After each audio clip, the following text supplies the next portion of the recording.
Hello and welcome to Plus Sports and Plus TV Africa on a Wednesday, middle of the week, and the weekend is close by. Now we'll start with some women's football in Europe as hosts England waltzed past Sweden and into the Women's Euro 2022 final with Beth Mead, Lucy Bronze, Alicia Russo and Fran Kirby all on target in a sensational 4-0 win in front of a frenzied sellout crowd at Bramall Lane on Tuesday, July 26th. The Lioness made a nervy start, but once Mead produced a moment of brilliance to fire them ahead in the 34th minute, it was a one-way traffic for Serena Wigman's side, who became the first England women's team to reach a major final since 2009. England have now won 11 consecutive matches and will face either Germany or France, who meet on Wednesday in a Wembley showdown on Sunday, as they bid to win their first major trophy.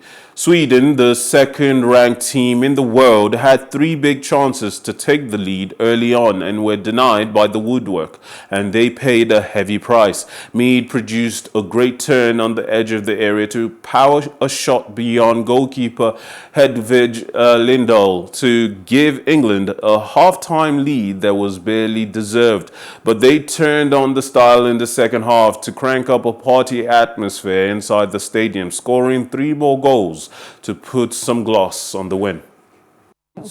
We're making the final preparations in Milton Keynes on Tuesday, July 26th, ahead of the first ever European Championship. Now, with Le Blues who have not made this gone this far in any major competition since the 2012 Olympic Games, and Corinne Diacre's side are up against the German team who have won the Euros 8 times, most recently in 2013. However, France boasts a talented squad with a lot of experience at club level, and both Diacre and captain Wendy Mendy believe the players have what it takes to reach Sunday's July 31st final at Wembley Stadium, where they will play either England or Sweden. England have won their game, and you can expect a tougher matchup either between France or Germany going up against England. England 11 consecutive wins, but Germany's 8 Euro wins would make it a tough matchup. France, though, will have something to say today when they face Germany, and we'll see just how well they do. Now, Roma showed off Paulo Dybala as their new player in front of thousands of adoring fans in a spectacular presentation ceremony in the Italian capital on Tuesday, July 26th. The Argentina international forward Paulo Dybala joined the Europa Conference League champions on a free transfer last Wednesday, July 20th, following his departure from Juventus. Dybala inked a 3-year contract worth a reported €6 million. The 28-year-old won 5 league titles and 4 Coppa Italia trophies with Juventus after joining them from Palermo in 2015, scoring 115 goals in 293 appearances across all competitions. However, his last 2 seasons with the Turin-based club were hampered by a string of injuries. Dybala, who has earned 34 caps for Argentina since his senior debut in 2015, became Roma's 4th signing of the transfer window after the arrivals of midfielder Nemanja Matic, goalkeeper Milis Villa, and defender Zeki Celik. Roma finished 6th in Serie A last season and won the Europa Conference League under Jose Mourinho. They kick off their league campaign with a trip to Salernitana on August 14th.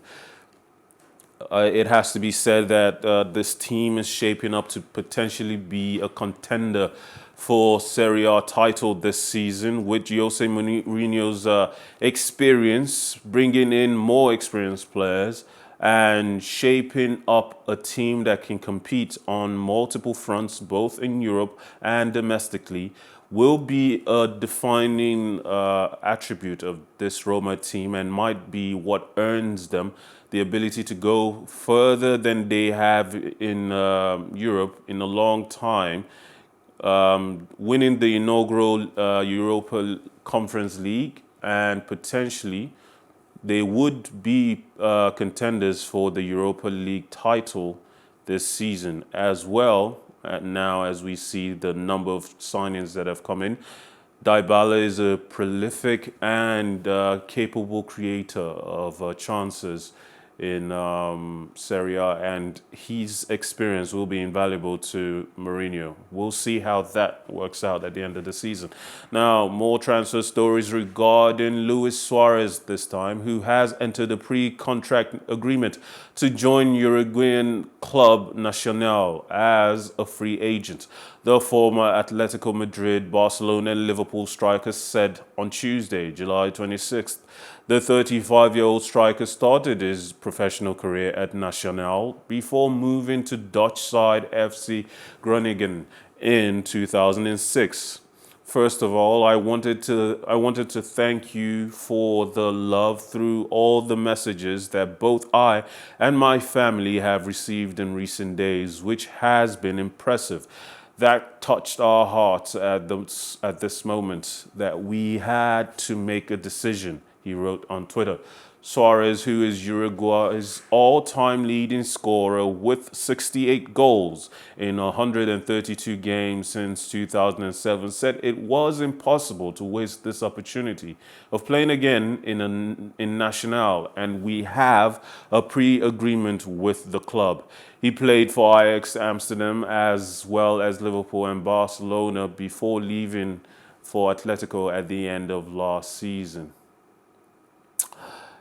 Paris Saint-Germain have signed versatile France defender Nordi Mukiele on a 5-year contract from RB Leipzig, the French champions said on Tuesday, July 26th. Mukiele, who joined Leipzig in 2018 from PSG's Ligue 1 rivals Montpellier, said farewell to the German side and their supporters on Tuesday in a social media post. No financial details were given, but media reported he had signed for 16 million euros, including add-ons.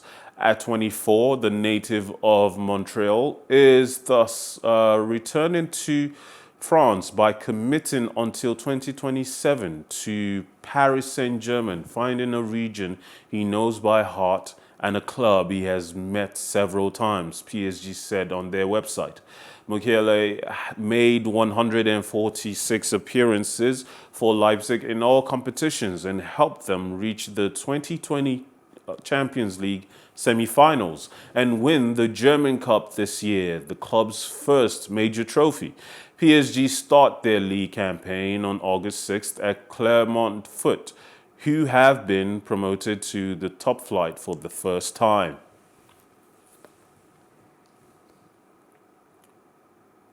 So, PSG continue to make deals, but it is said that they do have a number of players they are trying to move on, seemingly trying to give the new manager a more trimmed look side and possibly offer him a chance to relieve himself of some egos that have been weighing down the team. Neymar is top of the list of possible players who will leave PSG, as well as former Liverpool player Wijnaldum, whose injury record since reaching the France capital has limited his game time. We'll see how that story develops. Meanwhile, in tennis, Dominic Thiem eased into the Generali Open second round on Tuesday, July 26th, following a comfortable win over Russian lucky loser Alexander Shevchenko.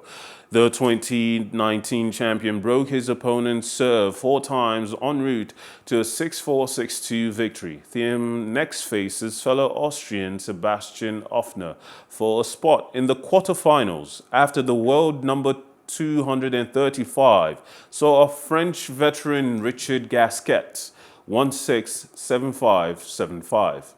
Hamburg Open champion Lorenzo Musetti carried on his strong form by seeing off Slovenian Aljaz Bedin in the opening round of the Croatia Open on Tuesday, July 26th.